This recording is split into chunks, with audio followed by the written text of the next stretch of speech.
Hello everyone, नमस्कार सभी को। आई होप आप सभी अच्छे होंगे और फिर से आप सभी का स्वागत है। तो चलिए आज के सेशन में हम लोग जेपीएससी मेंस का पेपर 3 में जियोग्राफी से एक इम्पोर्टेंट चैप्टर देखेंगे। ठीक है, आप चैनल में नए हैं तो प्लीज़ शेयर और लाइक करना ना भूलें। ठीक है, तो चलिए मिट्टी, मृदा और मिट्टी के प्रमुख प्रकार और उनका जो वितरण है, मिट्टी का ह्रास और संरक्षण के बारे में हम लोग देखेंगे। काफ़ी बेहतरीन टॉपिक है, आई होप आपको सेशन अच्छा लगेगा। ठीक है ना।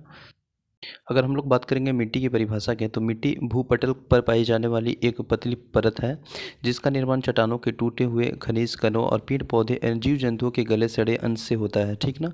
मिट्टी को उनके संगठन के आधार पर कुछ भागों में विभाजित किया गया है। जैसे मिट्टी के प्रकार देखेंगे तो आप सभी जानते हैं, जलोढ़ मिट्टी है, काली मिट्टी है, लाल मिट्टी है, पीली मिट्टी है। ठीक ना। लेटराइट और स्थलीय और नमकीनी है। अगर हम देखेंगे जलोढ़ में तो तराई, बाबर और खादर इसी में आ जाते हैं, और पर्वतीय मिट्टी अलग से है, पीट और जैविक मिट्टी भी, ये सभी प्रकार है।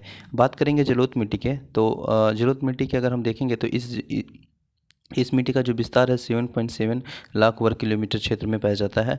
भारत के कुल भौगोलिक क्षेत्रफल में 22% इनका प्रतिशत है और जलोढ़ मिट्टी का। ठीक है, इस मिट्टी दो प्रकार के होते हैं। उत्तर का जो विशाल मैदान और प्रमुख क्षेत्र है वह उत्तर का विशाल मैदान है, और तटवर्ती मैदान।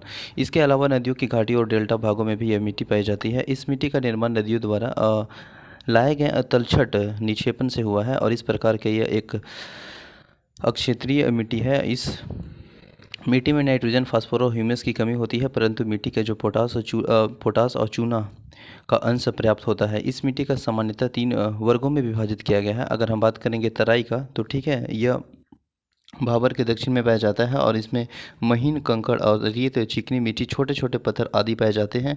बड़े चट्टानी कणों की उपस्थिति के कारण इसका जो होता है जल ग्रहण अधिक होता है। ठीक है, और साथ ही चूने की मात्रा अधिक होने के कारण मिट्टी में गन्ने की कृषि के लिए काफ़ी बेहतरीन और उपयुक्त मानी जाती है। बागर की बात करेंगे तो यह पुरानी जलोढ़ मृदा है, और यह मिट्टी सतलज एंड गंगा मैदानी के ऊपरी भागों में तथा नदियों की मध्यवर्ती भागों में पाई जाती है, और सामान्यतः बाढ़ का पानी नहीं पहुँच पाता है इसमें। ठीक है, बाढ़ का पानी नहीं पहुंच पाता है। इसमें चीका और बालू की मात्रा लगभग बराबर होती है। साथ ही इसका जो रंग है वो गहरा होता है, और बागर मृदा की सतह के नीचे चूने की गांठें यानी नोडुल्स पाए जाते हैं, जिसे कंकर कंकर के नाम से जाना जाता है। बागर की मैदान रबी फसलों के लिए, कृषि के लिए अधिक उपयुक्त है, जिसमें गेहूँ, कपास, तिलहन, दलहन, मक्का जैसी फसलों की कृषि और बहुतायत से होती है।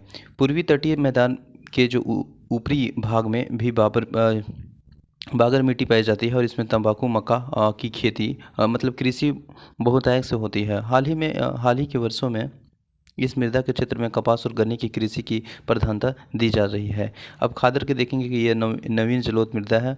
बाढ़ में पानी के लगभग प्रतिवर्ष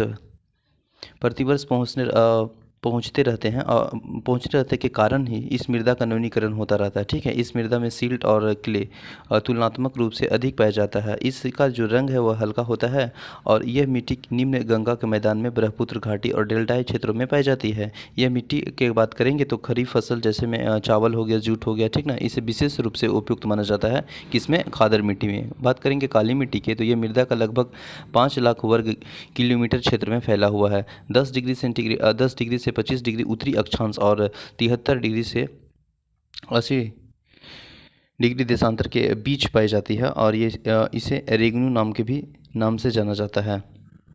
यह मृदा मुख्यतः महाराष्ट्र हो गया, दक्षिण पूर्वी गुजरात हो गया, ठीक है, और पश्चिमी मध्य प्रदेश, उत्तरी कर्नाटक, उत्तरी आंध्र प्रदेश एंड उत्तर पश्चिम तमिलनाडु, दक्षिण पूर्वी राजस्थान आदि क्षेत्रों में पाई जाती है। इस मिट्टी का निर्माण लावा पदार्थों को विघटन से हुआ है, और इस मृदा के काले रंग का होने का कारण इसमें कुछ विशिष्ट लवणों यानी साल्ट जैसे लोहा और एल्युमिनियम की टिटिनिफेरस मैग्नेटाइट यौगिक आदि का उपस्थिति है। इस मिट्टी काफ़ी उपजाऊ है, और उच्च क्षेत्रों में काली मिट्टी की उर्वरता निम्न क्षेत्रों में काली मिट्टी की तुलना से कम है। ठीक है, यह मिट्टी गीली होने के कारण काफ़ी चीपी हो जाती है, और सूख जाने के बाद यह सिकुड़ने के कारण इसमें लंबी और गहरी दरारें पड़ जाती है। इस प्रकार की मिट्टी को जुताई स्वतः होती रहती है। इस मिट्टी में लोहा, एल्युमिनियम, मैग्नीशियम और चूने की अधिकता होती है, और नाइट्रोजन, फास्फोरस और जैविक सामग्री की कमी होती है। किसमें? काली मिट्टी में। ठीक है ना। इस मिट्टी कपास की कृषि के लिए उत्तम माना जाता है और इसके अलावा यह मिट्टी को मूंगफली, तंबाकू, गन्ना और तिलहन कृषि के अनुकूल है। इस मिट्टी में जो जल धारण क्षमता अधिक होती है, यही कारण है कि यह मिट्टी शुष्क कृषि के लिए अनुकूल है। यह एक क्षेत्रीय मिट्टी है और एवं मिट्टी का जो आदर्श पार्श्व चित्र देखने की मिलता है। लाल और पीली मिट्टी के बारे में देखेंगे। यह मिट्टी विस्तार लगभग देखिएगा तो 5.18 लाख वर्ग किलोमीटर के क्षेत्र में पाया जाता है, जिसका जो निर्माण है ग्रेनाइट और नीस तथा शिस्ट सेलों के रूपांतरण चट्टानों के विघटन से हुआ है।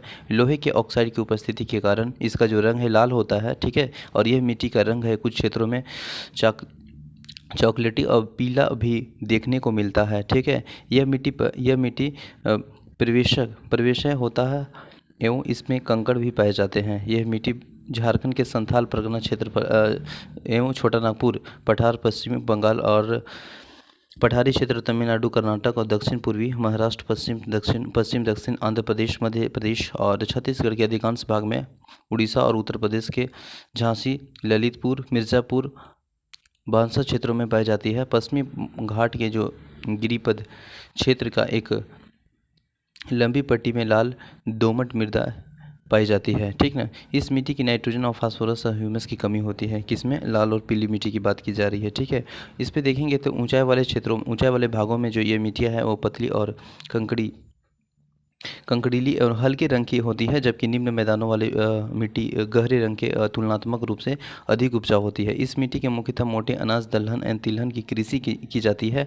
हाल ही के वर्षों में देखिएगा तो तमिलनाडु और कर्नाटक में इस मिट्टी में रबड़ और कहवा के बागानों का भी विकास किया जा रहा है, ठीक है। पर्वतीय मिट्टी के बारे में देखेंगे तो इसे वनीय मिट्टी, फॉरेस्ट सॉइल भी कहा जाता है। इसका विस्तार है 2.85 लाख वर्ग किलोमीटर क्षेत्र में पाया जाता है। पर्वतीय ढालों पर विकसित होने के कारण इस मिट्टी का परत पतली होती है, ठीक ना। इस मिट्टी में जीवाश्म की अधिकता होती है और यह जीवाश्म अधिकतर मतलब कह सकते हैं कि अनपघित है, ठीक है, होते हैं और फलस्वरूप ह्यूमस अम्ल की निर्माण होती है और ये मिट्टी की अम्लीय हो जाती है, ठीक है। इस मिट्टी में पोटास, फास्फोरस एवं चूने की कमी होती है और इस मिट्टी का जो उर्वरता है वह शक्ति कम होती है, उर्वरता शक्ति, ठीक है।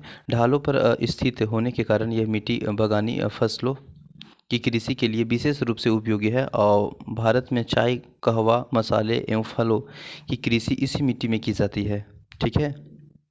जनजाति द्वारा झूम कृषि, ठीक है, झूम कृषि इसी मिट्टी में की जाती है। तो कौन मिट्टी की बात की जा रही है? पर्वतीय मिट्टी की। इसके बाद और देखेंगे, इसमें नेक्स्ट है,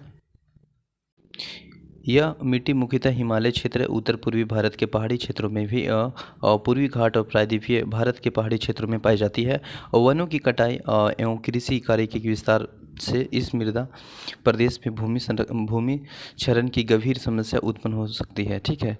यही कारण है कि इस मृदा प्रदेश में वनीकरण की प्रधानता दी गई है। अब देखेंगे लेटराइट मिट्टी। यह स्थल बंध मिट्टी है जो कि लगभग देखिएगा तो 1.26 लाख वर्ग किलोमीटर क्षेत्र में पाई जाती है और यह वास्तव में लाल मिट्टी का ही एक विशिष्ट प्रकार है, जिसका निर्माण है मानसूनी जलवायु की विशिष्टता का परिणाम है। मानसूनी जलवायु में आर्द्र एवं शुष्क मौसम वैकल्पिक अल्टरनेट रूप से पाया जाता है, ठीक है, जिसके फलस्वरूप यह मिट्टी का निर्माण होता है और यह मिट्टी सामान्यतः 200 सेंटीमीटर से अधिक वर्षा वाले क्षेत्रों में पाई जाती है।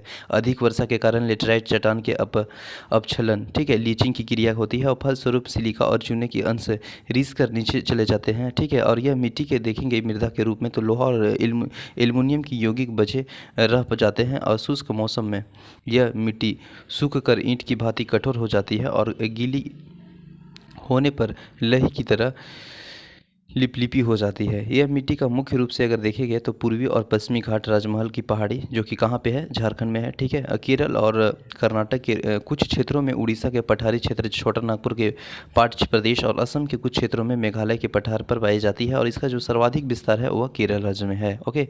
इस मिट्टी के चूना और नाइट्रोजन और पोटासियमस की कमी होती है और चूने की कमी के कारण ये मृदा अम्लीय होती है। इस मिट्टी की उर्वरता शक्ति लाल मिट्टी के भांति कम होती है और इस मिट्टी में मोटे अनाज, दलहन हो गया, तिलहन हो गया, ठीक ना, ये सब कृषि की जाती है। अम्लीय होने के कारण इस मिट्टी में चाय की भी कृषि की जाती है। अब देखिएगा पीट और जैविक मिट्टी, ठीक है। यह मिट्टी लगभग 1 लाख वर्ग किलोमीटर क्षेत्र में पाई जाती है और दलदली क्षेत्र में काफ़ी अधिक मात्रा में जैविक पदार्थों के जमा हो जाने में इस मिट्टी का निर्माण होती है। तो किस किस क्षेत्रों में ज़्यादा होती है? दलदली में। इस प्रकार की मिट्टी काली हो गया, भारी हो गया और काफ़ी अम्लीय होती है। केरल में इस प्रकार की मिट्टी में नमक की भी अंश पाई जाती है, ठीक है, जिस कारण इसे क्या कहते हैं बताइए? कारी कहलाते हैं, ठीक है। यह मिट्टी मुख्यतः केरल और अलेपी जिलों हो गया, अलेपी जिला और उत्तर प्रदेश के अल्मोड़ा और सुंदरवन डेल्टा अन्य क्षेत्रों में भी और डेल्टाई क्षेत्रों में भी पाई जाती है, ठीक है। इसके बाद देखेंगे कि जल की मात्रा कम होने से ऐसे मिट्टी में चावल की कृषि की जाती है और तराई प्रदेश में इस मिट्टी में गन्ने की कृषि भी की जाती है। इस मृदा के फास्फेट और पोटास की कमी होती है। इस मृदा में क्या होती है? किसकी बात की जा रही है? पीट का ना, पीट या जैविक मिट्टी की। तो इस मृदा में जो है इस मिट्टी में फास्फेट एंड पोटास की कमी होती है और इस मिट्टी की उर्वरक शक्ति काफ़ी कम होती है, ठीक है। इसके बाद देखेंगे हम लोग नेक्स्ट मिट्टी के बारे में, ओके। मरुस्थलीय मिट्टी। इस मिट्टी का भौगोलिक विस्तार 1.42 लाख वर्ग किलोमीटर क्षेत्र में पाया जाता है। यह मिट्टी मुख्यतः पश्चिम राजस्थान और दक्षिण पंजाब और दक्षिण हरियाणा और उत्तरी गुजरात में पाई जाती है। हाल ही के वर्षों में जो मरुस्थल का जो फैलाव है पूर्व की ओर से हुआ है और एवं दक्षिण पश्चिम उत्तर प्रदेश के कुछ क्षेत्रों में भी इसका प्रभावित हुई है। यह वास्तव में बलुई मिट्टी है, ठीक ना, जिसमें लोहा और फास्फोरस पर्याप्त होता है, परंतु इसमें नाइट्रोजन एंड ह्यूमस की कमी होती है, ठीक है, इस मरुस्थलीय मिट्टी में। इसके बाद देखिए कि यह मिट्टी मुख्यतः मोटे अनाज के लिए कृषि की जाती है, परंतु जहां सिंचाई की पर्याप्त सुविधा है वहां कपास और गेहूं की भी कृषि की जाती है। हाल ही में वर्षों में गंगानगर जिले में चावल और गन्ने की भी कृषि प्रारंभ हो गई है। अब नमकीन और क्षारीय मिट्टी के बारे में देखेंगे। इस मिट्टी को रेह और ऊसर या कल्लर नाम से भी जाना जाता है। इस मिट्टी में 1 लाख वर्ग किलोमीटर क्षेत्र में पाई जाती है और यह मिट्टी को छिलपुट रूप से पाई जाती है। इस मिट्टी का विकास वैसे क्षेत्रों में हुआ है जहां जल निकासी के समुचित व्यवस्था का अभाव है।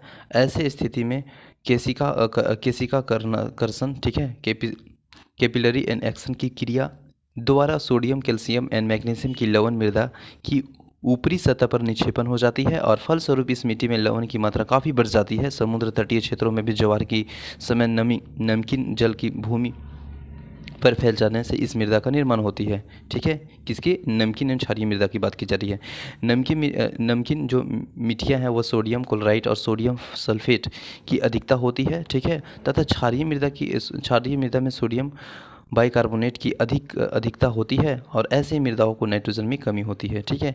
यह एक अंत क्षेत्रीय मिट्टी है जिसका विस्तार है वो सभी जलवायु प्रदेशों में पाई जाती है और यह मिट्टी मुख्यतः अगर देखिएगा तो दक्षिण पंजाब वाला जो क्षेत्र है और दक्षिण हरियाणा हो गया, पश्चिमी राजस्थान, गंगा के बाईं किनारे में क्षेत्र में केरल तट और सुंदरवन के क्षेत्रीय सहित वैसे क्षेत्रों में पाई जाती है जहां अत्यधिक सिंचाई के कारण जल स्तर ऊपर उठ गया है, ठीक है।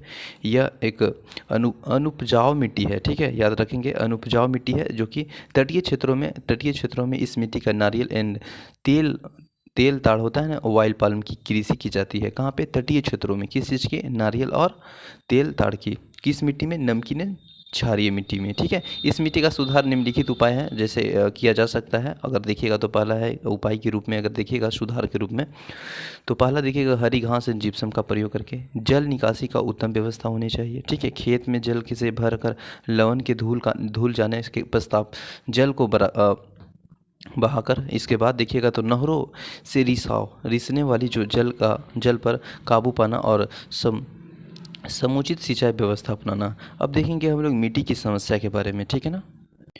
अगर देखिए हम लोग मिट्टी की समस्या के बारे में बात करेंगे तो वर्तमान समय में हमारे देश में मिट्टी की निम्न समस्या दौर से गुजर रहा है। जैसे देखिएगा तो मृदा अपरदन हो गया, जल जमाव हो गया, अम्लीय, लवणीय, क्षारीय, बंजर भूमि का समस्या, ठीक है, मरुस्थलीकरण, मानव द्वारा भूमि का अत्यधिक दोहन।